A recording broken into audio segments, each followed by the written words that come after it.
그러면은 이때 이제 천간이라고 하는 글자를 한번 들어갈게요.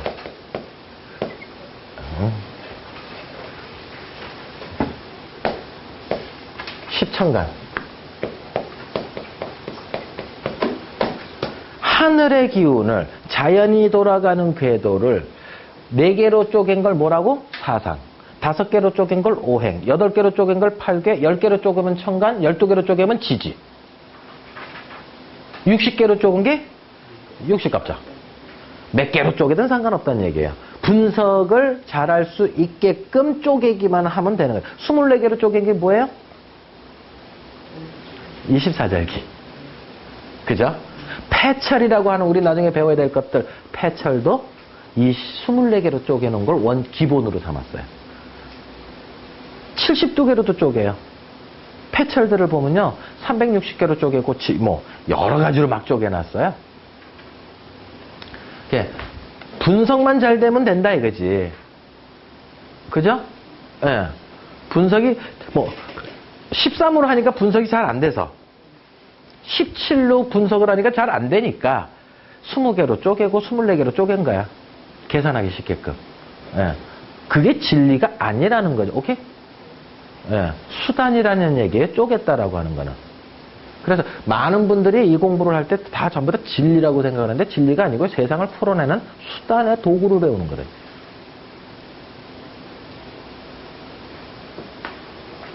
자, 십천간이다. 근데 요 십천간은 주로 하늘을 관측을 하니까 10개로 쪼개니까 분석이 제일 잘 되더라는 얘기예요. 예. 그래서 이제 하늘의 기운 10가지다. 이제 이렇게 이야기해놨는데 요거를 우리는 갑을, 병정, 무기, 경신, 임계. 빨리 썼어요. 책에 제대로 쓰여져 있습니다. 한자는 한글이 거기 없으니까 한 번만 써드릴게요. 가급적이면 한자로 외우십시오. 왜 한자로 외워야 되느냐면 나침판을 쓰는 패철은 이 글자밖에 없기 때문에. 한자로만 나오기 때문에. 패철 이 동그란 거 이제 나중에 나침판 이거 배우게 될 텐데 여기 나오는 글자 진짜 몇 글자 안 되거든요. 9층 패철 같은 경우에는 26글자밖에 없어요. 26글자밖에. 아, 모카토금수까지 있으니까는 31자겠구나. 30자까지 있네. 토가 없으니까. 9층 패철은 30자밖에 없어요. 오행 5글자에다가 갑자을축 병인정묘 하고 그 다음 주역에 8개 4글자 밖에 없어요. 그래서 요것만큼은 자주 쓸 거니까 반드시 좀 알았으면 좋겠다. 외울 땐 어떻게? 2개씩 요렇게 끊어 있는 걸 습관으로 한다. 갑을, 병정, 무기, 경신, 임계. 갑을, 병정, 무기, 경신, 임계. 갑을, 병정, 무기, 경신, 임계.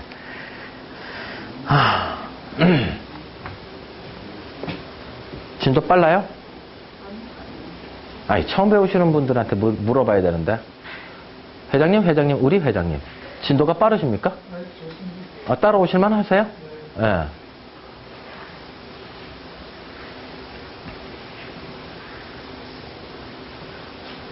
그럼 요거를 이제 우리 패철을 공부하는 게 목적의 하나라 그랬잖아요. 그래서 패철을 공부하기 위해서 나중에 동그랗게 이제 원을 그리면서 동서남북에다가 나중에 끼워 맞춰야 되는 일들이 생기거든요. 근데 그 전에 먼저 제가 항상 좋아하는 표가 무슨 표요? 이 표라 그랬죠. 그래서 태양을 기준으로 삼았을 때 이쪽을 양이라고 했고요. 이쪽을 음이라고 했어요. 양이 점점점 커지고요. 양이 점점점 줄어드는 거예요. 또 음이 줄어든다 그러면 안 돼요. 공부 잘못한 거예요. 이 과정은 뭐예요? 음이 커지는 과정이죠. 예, 이 과정은 뭐예요? 음이 줄어들고 있는 과정이죠. 예. 그래서 양의 초반 부분을 뭐라고 한다? 목이라고 하고 후반 부분을 화라하고 그 다음에 음의 초반부 부분을 금이라고 하고 음의 후반부 부분을 수라하고 다시 양의 초반부 부분이 이제 목으로 나오는데 그 중간에 뭐가 있다고요? 매개체 역할을 하는 토가 있다고 했습니다. 그랬을 때 가만히 많이 봐서 요 오행과 청간을 믹싱하는 일이 생기는 거예요.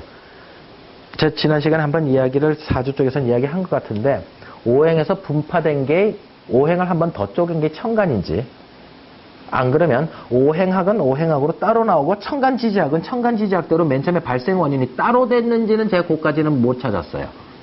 제 말 이해돼요? 그 대학원 논문보다 더 어려운 내용이거든요. 네. 무슨 말이냐면 태극이라고 하는 개념에서 음양까지는 나왔는데 음양에서 사상과 오행은 다르게 나갔거든요. 오행은 다르게 나갔거든요. 오행은 이제 다르게 나갔는데 여기에서 쪼개진 게 8개 맞고요. 8개에서 64개 쪼개진 건 맞아요. 근데 오행에서 10천간 12지지로 쪼개지고 이게 60갑자로 내려온 건지 이게 아니고 오행학은 오행학에서 끝났고 또 다른 가지로 10천간 12지지가 만들어져서 이게 60갑자로 나왔는데 이놈을 여기다가 갖다 활용하고 있는 건지는 내가 모르겠단 말이야. 사람들 고민도 안 해봤겠지만 선생님 이거 고민해 봤어요? 이런 고민? 고민 안 해보지. 예.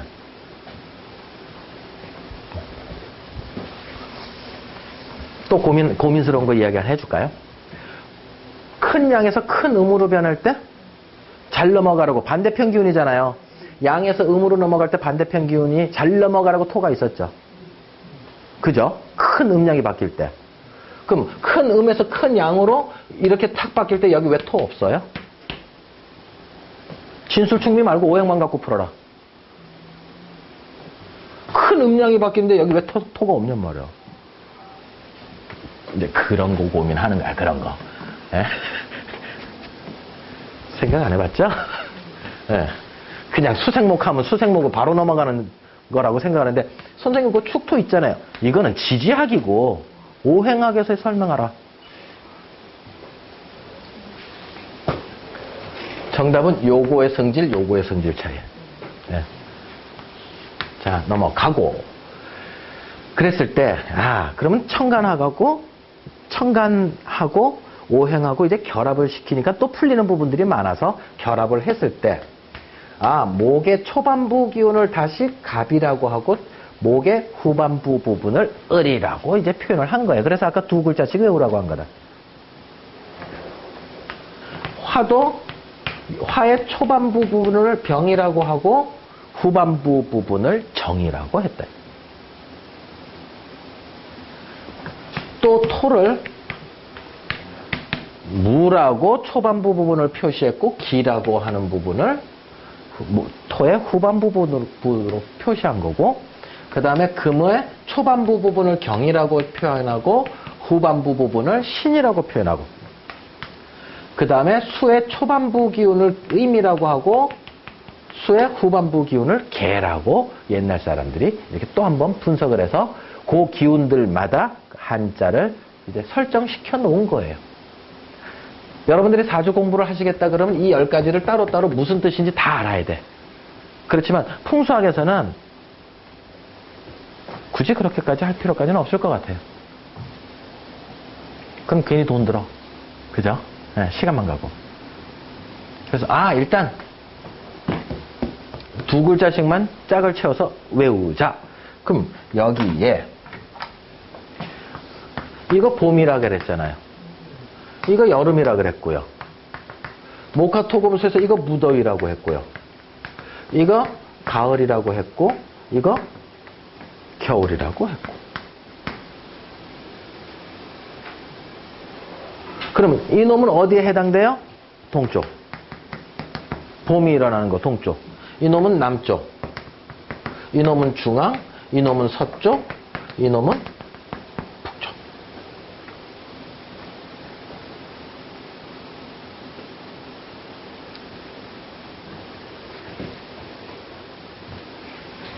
요거를 그대로 네모 안에다가 집어넣게 되면 어떻게 돼요? 여기가 동쪽이고 목의 기운이고요. 이거 화의 기운이고 남쪽의 기운이고요. 이거 토의 기운이고 중앙의 기운이고요. 이거 금의 기운이고 서쪽의 기운이고요. 그 다음에 이거 수가 북쪽의 기운일 때, 그럼 이놈을 여기다가 집어넣게 되면 동쪽에 뭐가 들어가요? 갑을. 나중에 지지 또 집어내야 되기 때문에 건너뜁니다. 조금 크게. 그 다음에 남쪽에는 병정. 가운데는 나침판 바늘이 들어가지만 무기가 여기 들어가게 되고요. 그 다음에 이쪽이 시계바늘로 이제 도니까 임계가 이렇게 적히게 되고, 경신이 이렇게 적히게 되고, 임금 이렇게 되는 거예요. 이렇게 도는 거예요. 이게 나중에 나침판 기준층에 그대로 다 적용돼요. 외우기 쉽다, 어렵다? 쉽다. 그래서 여기서 갑을 보는 순간 목이 생각나야 되고 동쪽이 생각나야 돼요. 크게 90. 예. 그 다음 을을 보는 순간 목이 생각나야 되고 동쪽이 생각나는데 동쪽보다 조금 밑에. 병을 보는 순간 남쪽이 생각나는데 남쪽에서 약간 동쪽으로 치우친 글자가 생각나야 되고, 정을 보는 순간 정남쪽에서 약간 서쪽으로 조금 치우친 게 생각나야 되고요. 이놈은 가운데니까 신경 쓰지 말고요. 경을 보는 순간 금이 생각나야 되고 서쪽이 생각나야 되고 정서쪽보다 조금 밑에. 신을 보는 순간 금이고 서쪽을 생각하는데 약간 북쪽으로 위로. 임을 보는 순간 수가 생각이 나고 북쪽이 생각나면서 정북쪽에서 약간 서쪽. 그 다음에 개를 보는 순간 약간 동쪽으로 치우쳐진 위치에 자리하고 있구나를 일단은 저걸 사진 찍듯이 머릿속에 탁 집어넣으시라는 얘기예요. 그럼 나중에 자축이 맺은 사람이 지지가 저 사이사이로 또 착 들어갈 거거든요. 그럼 여러분들은 이미 폐철 24글자를 나중에 다 알게 돼요. 그 외울 필요도 없이 조금만 위치를 제대로 알고 있어라. 제가 폐철 쉽게 가르쳐주는 거 도사잖아. 다 해줄게, 다. 몸 빼고 다 줄게. 이 소리 제가 10년 전부터 떠들고 살잖아요. 창원 아줌마들이 되게 좋아한다니까요. 몸 빼고 다 줄게. 열심히 졸지 말고 들으라 그러면은요, 30대 후반까지는요, 30대 중반 정도는 얼굴 빨개지고, 40대 초반은 몸도 줘도 되는데 그러고요. 40대 중반 넘어가니까 몸만 줘도 되는데 이렇게 이제 바뀌어요. 예. 그래서 여러분들이 지금 내용이 그렇게 어렵진 않죠? 예. 그래서 요 길로 또 요렇게 바뀌었더니 요런 모양새가 나오더라. 그럼 이게 기본표예요. 태양의 궤도를 이걸로 설명한 거고요. 그래서 이게 기본표고, 이게 동서남북을 나타내는 응용 1표다 이거지. 여긴 동서남북이 안 나오고 기온이 나오죠. 그죠? 여긴 기온은 안 나오잖아. 방향만 나오고. 근데 풍수에서는 이걸 더 많이 쓴다는 거지. 솔직히 사주에서는 뭘 많이 쓰는지 아세요? 사주에서는 이거 더 많이 써요. 춥다, 덥다, 올라가는 따뜻함이다, 내려가는 차갑다. 이도표를 사주에서 많이 쓰고요. 풍수에서는 이도표, 동서남북표를 더 많이 쓴다. 자, 오늘 강의 여기서 마치고요. 자, 수고들 하셨어요. 감사합니다. 자, 오늘은 28주에 이제 58페이지면 이게 항상 헷갈린다, 이 페이지는. 이 책이 저랑 좀 달라서. 28주에 그 59페이지. 59페이지에 5행에서 천간 10가지로 갑을병정 무기경신인계로 나눠서 2개씩 외우라고 말씀을 드렸고요. 그것이 이제 갑목, 을목. 지금 2장에 3번 하고 있습니다. 갑목, 을목, 병화, 정화, 무토, 기토, 경금, 신금, 임수, 계수라는 걸로 좀 외워주셨으면 좋겠다고 말씀을 드렸습니다. 그래서 그 원 그래프로 배워보면 동서남북으로, 요거는 다시 한번 조금만 설명드릴게요. 사진하고 좀 연결이 되니까. 오행이라고 하는 개념을 태양의 온도가 올라가는 걸로 계산을 했을 때 이제 목화, 토, 금, 수라고 이렇게, 이쪽은 양의 기운이 올라가게 되고 양의 기운이 내려온다는 건 뭐예요? 음의 기운이 올라간다라고 해석을 할 수 있죠. 음의 기운이 상승한다. 그랬을 때 요거를 이제 동서남북 방위로 만들었을 때 동쪽을 목의 기운이 일어나는 곳이다 보고 남쪽을 화의 기운이 일어나는 곳이다 보고 중앙을 토의 기운이 일어나는 곳이다 보고 서쪽을 금의 기운이 일어나는 곳이다 보고 북쪽을 수의 기운이 일어나는 곳이다 보는데 이때 동쪽을 상징하는 게 천간은 간목, 을목이라 했고요. 그 다음에 남쪽은 병과 정이라 했고 그 다음에 중앙은 무토, 기토 그 다음 서쪽은 경과 신이 자리를 하게 되고 북쪽은 임과 개가 자리를 한다 했습니다. 요 방법은 요렇게 나누는 방법이요. 아, 갑이 목이다. 을이 목이다. 이렇게 외우라 했죠. 예. 병이 화다, 정이 화다. 이렇게 외우는 방법은 오행분류법 중에 정오행법이에요. 나중에 제가 자축인묘 진사오미 신유수료를 이야기할 때 오행분류법 중에 정오행법을 강의를 할 거예요. 그러다가 나중에 폐철, 나침판을 공부할 때 3층을 공부하면 그때는 삼합 오행법을 공부하게 될 거고요.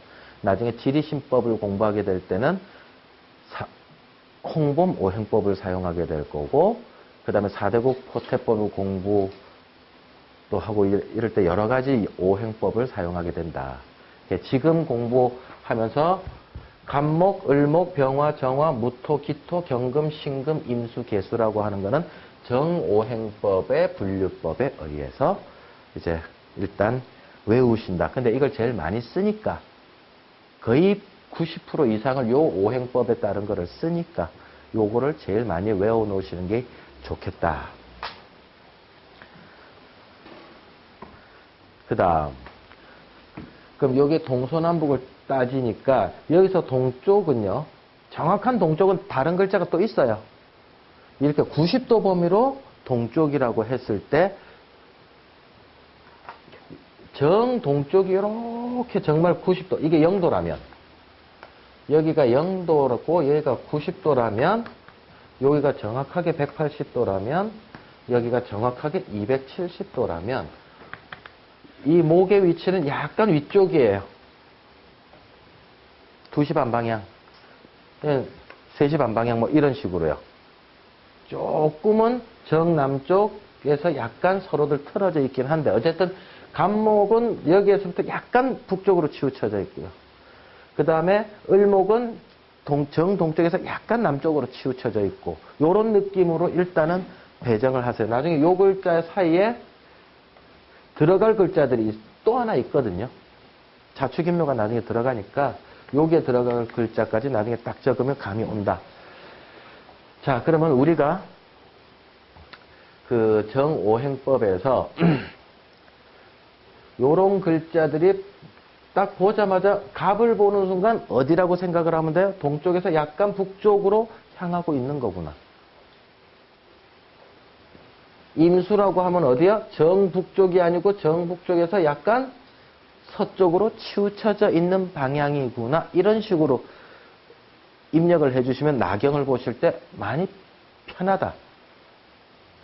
예. 뭐 간목이 무슨 뜻이고 을목이 무슨 뜻이고 병정이 무슨 뜻인지는 풍수에서는 굳이 필요는 없어요. 긴 시간 할애하면서까지 이제 천관과 지지 22글자에 대해서 하나하나 뜻을 굳이 알 필요는 없어요. 제가 뭉뚱거려서는 이야기를 해드리겠어요. 사주명리학처럼 하나하나 글자까지는 알 필요는 없다. 알면 근데 좋기야 좋겠죠. 그죠? 근데 그렇게까지 할 필요는 없고. 자, 그러면은 조선 왕릉을 가면은요. 왕릉.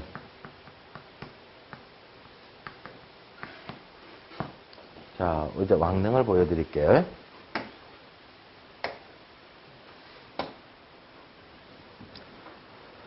경기도 구리시에 있는 헌종릉입니다. 그럼 뒷산이 ing에 해당하는 부분이고요. 뒷산에서 이제 흘러내려오는데 세 명의 봉분이 있어요. 그러면 그 앞에 하나씩 혼유석이 따로따로 있죠. 그죠? 이랬을 때 지금 여기 있는 기둥들 요거 둘러쓰고 있는 요 둘레서 그 뭡니까? 병풍석이라고 하거든요. 병풍석들의 기둥을 보면 다음 사진을 보면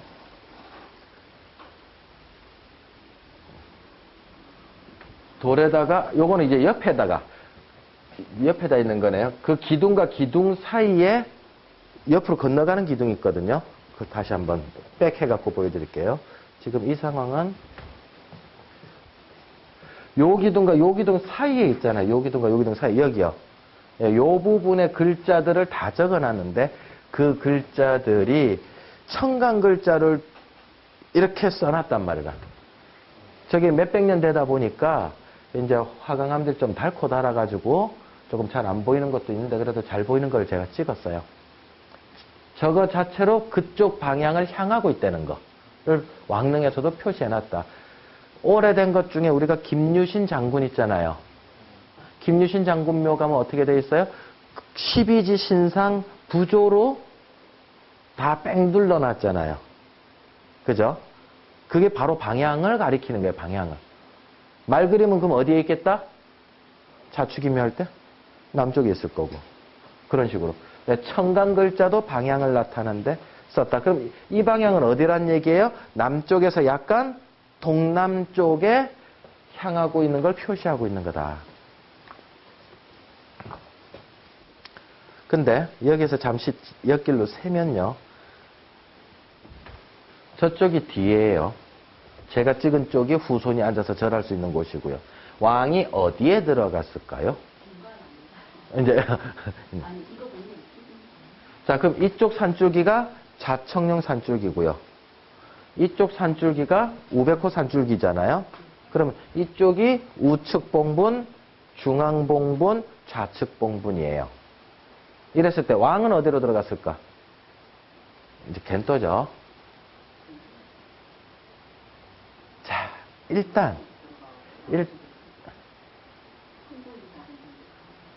그러니까 왕비가 2명 들어갔죠. 왕이 들어가고 양옆에 왕비가 들어갔을 것이냐? 안 그러면 저쪽에 왕이 들어가고 이래 들어갔느냐? 왕이 여기 들어가고 왕비가 저리 들어갔느냐?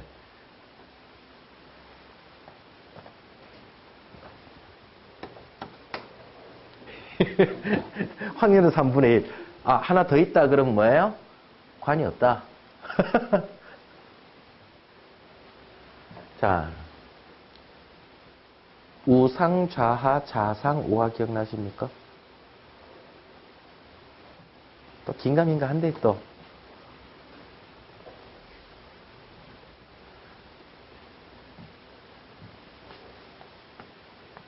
자, 이쪽이 좌측이고 이쪽이 동쪽이고요. 이쪽이 우측이고 이쪽이 서쪽이라 했죠. 그럼 남쪽을 바라보고 있었을 때 자청령 쪽에 해당하는 쪽이 동쪽일 가능성이 많다. 그럼 이쪽은 양이 올라가는 곳이라는 소리는 반대로 음이 내려온다는 곳이고요. 그 다음 이쪽은 태양이 진다라고 하는 건 양이 내려온다는 소리고 여기서는 음이 올라간다는 뜻이죠. 맞나요? 아니다 하면 안 된다. 예? 성호씨 배운 적 있다? 그러면 양이 솟구치는 쪽은 산 사람이다 죽은 사람이다? 산 사람에게는 양이 높다라고 해서 우상, 좌상. 그럼 반대로 뭐가 생략된 거예요? 우하라는 말이 생략된 것이요. 죽은 사람은 음의 기운을 더욱더 받아야 되니까는 여기는 죽은 자는 우상, 좌하 원칙을 쓴다고 제가 강의한 적 있죠. 그래서 종묘에 가면은 정전에 19명의 왕의 신의가 들어가 있어요. 그래서 또 왕의 신의가 19명이 쫙 들어가 있는데 맨 처음엔 작게 시작했다가 여기서부터 자 그럼 이쪽이 좌측 산줄기가 될 거고요. 이쪽이 우측 산줄기가 될 거예요. 뒷산은 주산은 여기 있고요. 그러면 이쪽이 우측, 이쪽이 좌측이잖아요. 임금이 죽어나가면서부터 9개부터 시작을 했나? 7개부터 시작을 했나? 정전이요. 왕이 죽어나가면서부터 건물을 늘켜야 되잖아요. 예? 건물을 늘킬 때 양쪽으로 똑같이 늘키면 비용이 많이 들잖아. 기와장 다 뜯어대고 한쪽만 늘키면 되는데 여기가 중심이면은 요래 늘키는 게 맞고 여기가 중심이면 요래 늘키는 게 맞을 거다 이거지. 자, 그럼 종묘는 죽은 자의 공간입니까? 산 자의 공간입니까?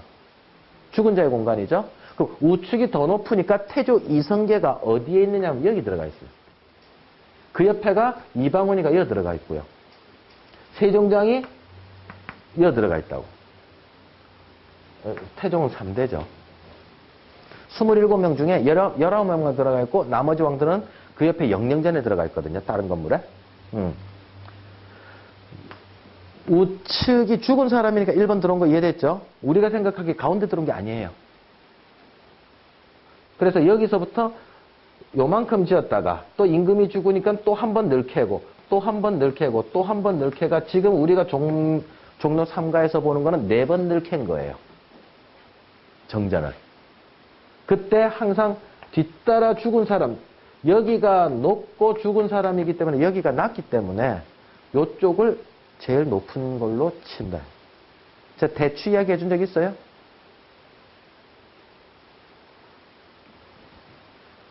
제가 신입니다. 제가 신이에요. 그럼 보통 우리가 이쪽에 할아버지 놓고 이쪽에 할머니 놓잖아요. 신입회를. 이쪽이 우측이 상이기 때문이다. 남존 여비는 원래 아닌데 남자가 더 높은 게 아니고 직급이 더 높아야지 우측 가는 거라고 내가 말씀드린 적이 있습니다. 의경세자 이야기할 때. 이쪽이 더 높고 이쪽이 좀 좌측이 낮아요. 그럼 상이 이렇게 차려져 있다. 여러분들이 내 후손이다. 아이고 좋아라. 나 죽었디. 그럼 이렇게 돼 있으면 맨 이쪽 자리에 첫 번째 오는 과일이 뭐예요? 오른쪽에 첫 번째로 오는 과일이 대추죠. 그죠? 왜 대추가 왔다? 수많은 과일 중에. 제일 높은 자리에 대추가 왔어요. 우측에 제일 첫 번째 자리니까. 제사상에 올라오는 음식 중에 씹으면 다 씹혀요. 생선도 뼈가 있어도 뼈 씹으려면 씹을 수 있어요. 감씨앗도 씹을 수 있고요. 사과씨앗도 다 씹을 수 있고요. 단 하나 안 씹히는 게 있어. 대추 씨앗이요. 깨지지 않는다. 바스러지지 않는다를 뭘 설명했다? 느그자손 깨지지 않는다. 느그자손 계속 연결해서 내려갈 것이다. 이 뜻이에요. 대추 씨앗이 그 있는 자리는. 느그자손이 절손되지 않을 것이다 라고 하는 논리로 대추 씨앗이 그 들어가 있는 거예요. 옛날 사람들 우리보다 똑똑했다니까. 우리는 많이 알지만 깊게 잘 모르잖아. 그 사람들은 아예 뭐만 하고 살았다 평생 예의만 공부하고 살고 책만 보고 사는 논리들이라 우리가 못 따라가지. 그래서 이 상황에서도요.